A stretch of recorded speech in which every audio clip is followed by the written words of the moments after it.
ബഹുമാനപ്പെട്ട ഈ മൂന്നാം പതിപ്പ് പ്രകാശനം ചെയ്ത ബഹുമാന്യനായ കയ്യൻ, അത് ഏറ്റുവാങ്ങിയ എൻ്റെ ഗുരുനാഥൻ സക്കിഗാദരി, അതുപോലെ തന്നെ മുഖ്യ പ്രഭാഷണത്തിൽ അജിത് കോളാടി, വളരെ പ്രസംഗിക്കാൻ ഒരുപാട് ആളുകളാണ് നമ്മുടെ ഈ വേദിയിലിരിക്കുന്നത്.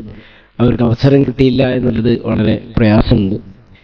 എന്നിരുന്നാലും അവരുടെയൊക്കെ ഒരുപാട് സ്നേഹം നേടിയ ആള് എന്നുള്ള നിലയിൽ അവരോട് പ്രത്യേകം ക്ഷമ ചോദിക്കുകയാണ്. ഇവിടെ ഒരു കാര്യം സൂചിപ്പിക്കുകയാണ്. കെയ്യൻ ഞാൻ മുമ്പ് പരിചയമില്ല, ഞങ്ങൾ നേരിട്ട് കണ്ടിട്ടില്ല. ഇവിടുന്ന് വരുമ്പോഴാണ് കാണുന്നത്. ഞാൻ പറഞ്ഞു ഞാനാണ് വിളിച്ചിരുന്നത് എന്ന്. അത്രയും സിമ്പിളായ ഒരു മനുഷ്യൻ. ഞാൻ ഒരുപാട് സാഹിത്യകാരന്മാരെ കണ്ടിട്ടുണ്ട്. അവരൊക്കെ ക്ഷണിച്ചിട്ടുണ്ട്. പക്ഷെ അവരൊക്കെ ആ ജാട കൊണ്ട് അവരെ വീട്ടിൽ പോകണം, നേരിട്ട് കാണണം, എന്നാലേ ഡേറ്റ് തരുള്ളൂ. ഇതൊരു ഫോൺ കോൾ. ആരാണ് ഈ വിളിക്കുന്നതെന്ന് പോലും അദ്ദേഹത്തിന് അറിയില്ല. പക്ഷെ അദ്ദേഹം സ്വീകരിച്ചുകൊണ്ടില്ല. അതാണ് ആ ഔന്നത്യം, ആ അറിവിന്റെ, നേരത്തെ ഇവിടെ സൂചിപ്പിച്ചതുപോലെ ആ അറിവിന്റെ ഭണ്ഡാരാണ്. അതിന്റെ ഒരു ഔന്നിത്യമാണ് അദ്ദേഹം ഇവിടെ പ്രകടിപ്പിച്ചത്.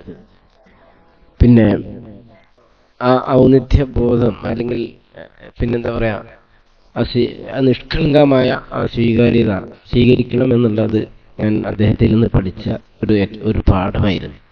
ഈ ജാടകളുള്ള ഒരുപാട് ആളുകൾ, ഇതിനേക്കാളൊക്കെ താഴെയുള്ള ആളുകളൊക്കെ നമ്മൾ കാണാറുണ്ട്. അതുപോലെ തന്നെ അജിത് കോളാടിയും അങ്ങനെ തന്നെ നമ്മൾ എന്ത് പരിപാടിക്ക് വിളിച്ചു കഴിഞ്ഞാലും അദ്ദേഹം വരുമായിരുന്നു. പ്രൊഫസർ നമ്മളെ ബേബി സാറും പിന്നെ സലാഹുദ്ദീനും അതുപോലെ തന്നെ തങ്ങളും പിന്നെ ഈ അടാട്ട് വാസുദേവനും ഷാജി കാളിയത്തും ഒക്കെ മൈക്ക് കിട്ടിയാൽ എത്രയോ വേണമെങ്കിൽ നമുക്ക് മുമ്പായി ബന്ധപ്പെട്ട് ഒരുപാട് കാര്യങ്ങൾ പറയാൻ പറ്റുന്ന ആളുകളാണ്. അപ്പോൾ തിരുത്തരൻ ഭാര്യത്ത് ഞങ്ങളെ അലുമിനിയുടെ പത്രസമ്മേളനമൊക്കെ നടത്തിയ ഒരാളാണ്. അപ്പം ഞാൻ പറഞ്ഞു തന്നത്, ഇങ്ങനെയുള്ള ആളുകൾക്കൊന്നും നമുക്ക് പ്രസംഗിക്കാൻ പറ്റാത്ത ഒരവസ്ഥയിലാണ് നമ്മളിത് അവസാനിപ്പിക്കുന്നത്. അതിൽ എനിക്ക് വളരെയധികം പ്രയാസമുണ്ട്. പിന്നെ ഇവിടെ പലതും പറഞ്ഞു. നമ്മൾ അങ്ങോട്ട് എന്താ പറയാ, ഞാൻ പറഞ്ഞ പോലെ 20-ൽ പരം വകുപ്പുകളിലൂടെ കടന്നു പോകാൻ അവസരം ലഭിച്ചു. മറ്റുള്ള ആളുകളൊക്കെ നേരത്തെ പറഞ്ഞ പോലെ ഒരു കോളേജിൽ കയറുകയാണെങ്കിൽ കോളേജ് പ്രിൻസിപ്പളാവും, അല്ലെങ്കിൽ ഒരു ഓഫീസിൽ കയറുകയാണെങ്കിൽ ആ ഓഫീസിന്റെ മേധാവിയാവും. അതുപോലെ തന്നെ ഒരു വകുപ്പിൽ കയറുകയാണെങ്കിൽ അങ്ങനെയാവും. ഇത് സെക്രട്ടേറിയറ്റിൽ വന്നതോടുകൂടി നമുക്ക് എന്തായി, ഡെപ്യൂട്ടേഷനുള്ള ഒരുപാട് അവസരങ്ങൾ ലഭിച്ചു. അങ്ങനെയാണ് പ്രധാനപ്പെട്ട ഒരുപാട് വകുപ്പുകളിലൂടെ കയറി ഇറങ്ങാൻ സാധിച്ചത്.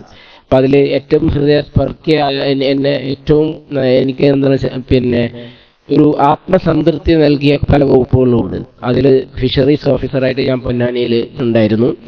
നിർമ്മാണ തൊഴിലാളി ക്ഷേമനിധിയിൽ ജില്ലാ എക്സിക്യൂട്ടീവ് ഓഫീസറായിട്ടുണ്ടായിരുന്നു. അതുപോലെ തന്നെ മെഡിക്കൽ കോളേജിലെ ഒരു അപൂർവ സംഭവമാണ്, നേരത്തെ അത് സൂചിപ്പിക്കേണ്ടി വന്നതാണ്.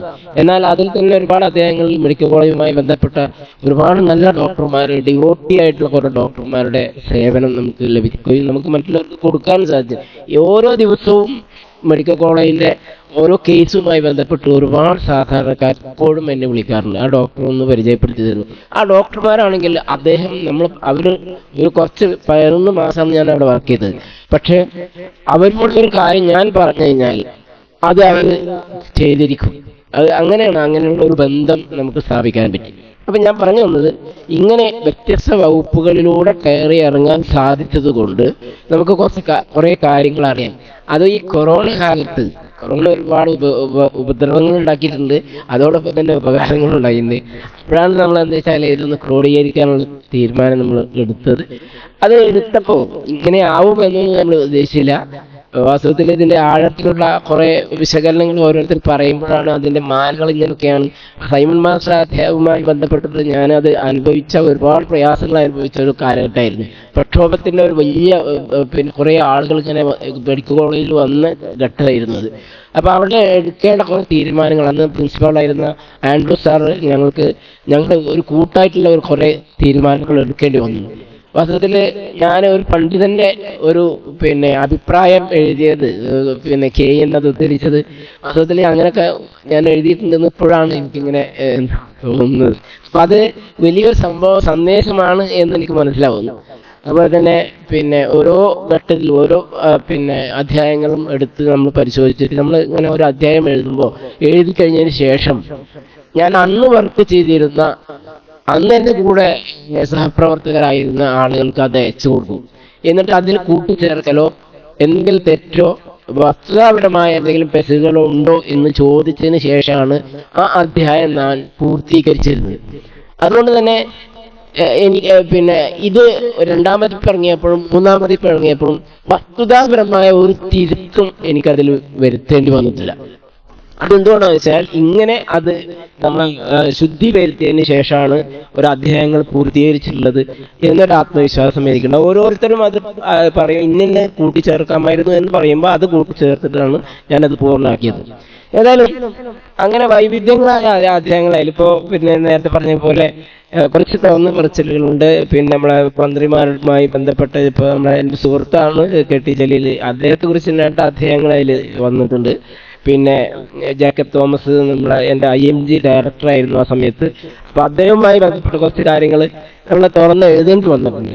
അതുപോലെ തന്നെ പല വിഷയങ്ങളും എടുത്താക്കാതെയും ഫയലുകളുടെ സഞ്ചാരവും ഇവിടെ നേരത്തെ സൂചിപ്പിച്ചതുപോലെ അവർ തന്നെ ഈ അഴിമതികൾ വരുന്ന വഴികളും ഇതൊക്കെയാണ്. നമ്മളിത് വ്യക്തിപരമായി ആരെയും ആക്ഷേപിച്ചിട്ടില്ല, എന്നാൽ വസ്തുതകൾ നമ്മൾ വ്യക്തമായി പറയുകയും ചെയ്തിട്ടുണ്ട്. അത് തന്നെയാണ് നമ്മളെ സന്തോഷ് ജോർജ് കുളങ്ങരയുടെ മുമ്പിൽ ഇത് ഒരു അഭിമുഖമായിരിക്കുമ്പോൾ അദ്ദേഹം ചോദിച്ച ചോദ്യങ്ങൾക്ക് വ്യക്തമായ മറുപടി എനിക്ക് കൊടുക്കാൻ പറ്റിയത്. ഞങ്ങള് കോട്ടയത്ത് അദ്ദേഹത്തിന്റെ സ്റ്റുഡിയോയില് അവിടെ IPS-കാരും IAS-കാരും ഒക്കെയാണ് ഉണ്ടാകുക. സാധാരണക്കാരായ ഒരു എഴുത്തുകാരൊന്നും അദ്ദേഹം വിളിക്കാറില്ല. പക്ഷെ അദ്ദേഹം നമ്മളെ ഈ എഴുത്ത് വായിച്ചിട്ട് ഇത് ബുക്ക് വായിച്ചിട്ടാണ് നമ്മൾ വിളിച്ചത്. ഏതായാലും ഞാൻ അവസാനിപ്പിക്കുകയാണ്. ഇങ്ങനെ അതൊരു പെട്ടെന്ന് തന്നെ വിറ്റ് തീരുകയും വീണ്ടും 3ാമത്തെ എഡിഷൻ ഇറക്കുകയും ചെയ്തിട്ടുണ്ട്. ഇനിയും അത് ഇപ്പൊ തന്നെ എൻ്റെ ഇതില് ഒരു 50ഓളം ആളുകൾ ഇതിപ്പോ ചോദിച്ചിട്ട് പൈസ അയച്ചിട്ടുണ്ട്, അവർക്ക് അയച്ചു കൊടുക്കണം.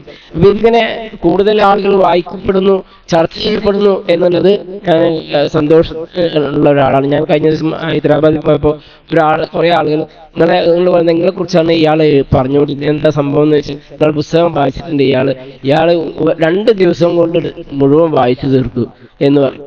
വേറൊരാള് എൻ്റെ ഒരു സുഹൃത്ത് വായിച്ചപ്പോൾ ഒരു ഫോറസ്റ്റിലുള്ള ഒരാൾക്കത് കൊടുത്തു.